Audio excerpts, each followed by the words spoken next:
We hold these truths to be self-evident, that all men are created equal, and that we are endowed by our Creator with certain inalienable rights, that among these are life, liberty, and the pursuit of happiness, that to secure these rights, governments are instituted among men, deriving their just powers from the consent of the governed. That's what I want to talk about tonight, and that's what I want you to keep in mind as I talk about one of the issues that came up this week and how I feel that if we were following the Declaration of Independence, that this would not even be an issue. Now, this week we saw that the current pay czar, Ken Feinberg, is given the responsibility of taking the pay away from the top 25 highest paid executives that were given money during the bailouts. I don't, think that that is the role of the government to do that. And I believe had we not given them money, Timothy Geithner and Ken Feinberg would not be allowed to do this. Now, some of the groups that he's going to that did receive TARP funds are AIG, Citigroup, GM, Bank of America, Chrysler, and GMAC.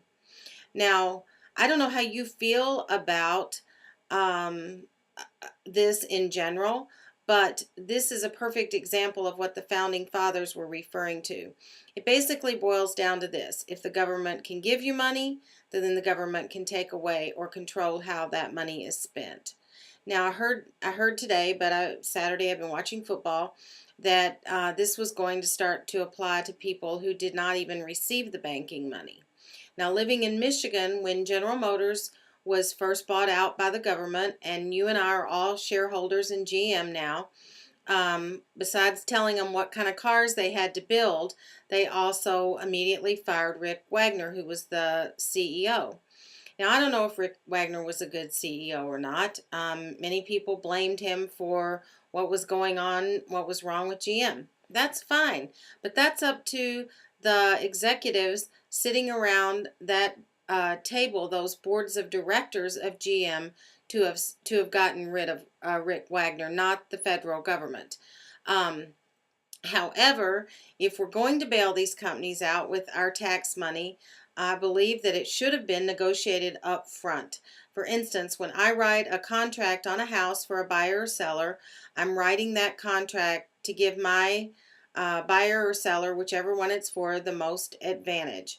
And when we gave these TARP funds and bailed these corporations out that were too big to fail, why wasn't there put anything in these documents that said how the money was going to be returned, how it was going to be reused, and how it was going to be held accountable? I mean, we've seen a misuse of this money almost from day one with lavish parties and vacations and renting whole hotels out. And that was yours and my tax dollars. But again, that's not my point. My point is that it was never the role of the government to bail out any business, large business or small business. And now, because we did, we're seeing the government take more control in Washington by telling these companies how much they can pay their employees. Now, back in April, there was a bill passed, and it was called the Pay for Performance Bill.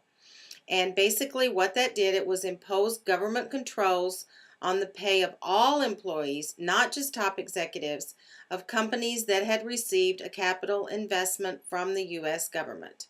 So again, we see that it would have been Timothy Geithner having the extraordinary power to determine the pay of thousands of employees of American companies.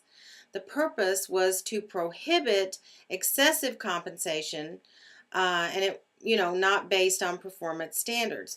But my point is, who is to say what is a performance standard from outside? Who in the government can look at a company and say, you don't deserve to make that? And that included everything: regular pay, bonuses, anything paid to the employees of any company that the government has a capital stake in. Now, I believe that the founding fathers never intended for the federal government to have any kind of control like that or interfere in private companies or private property. The government should have never been putting funds into private industry in the first place.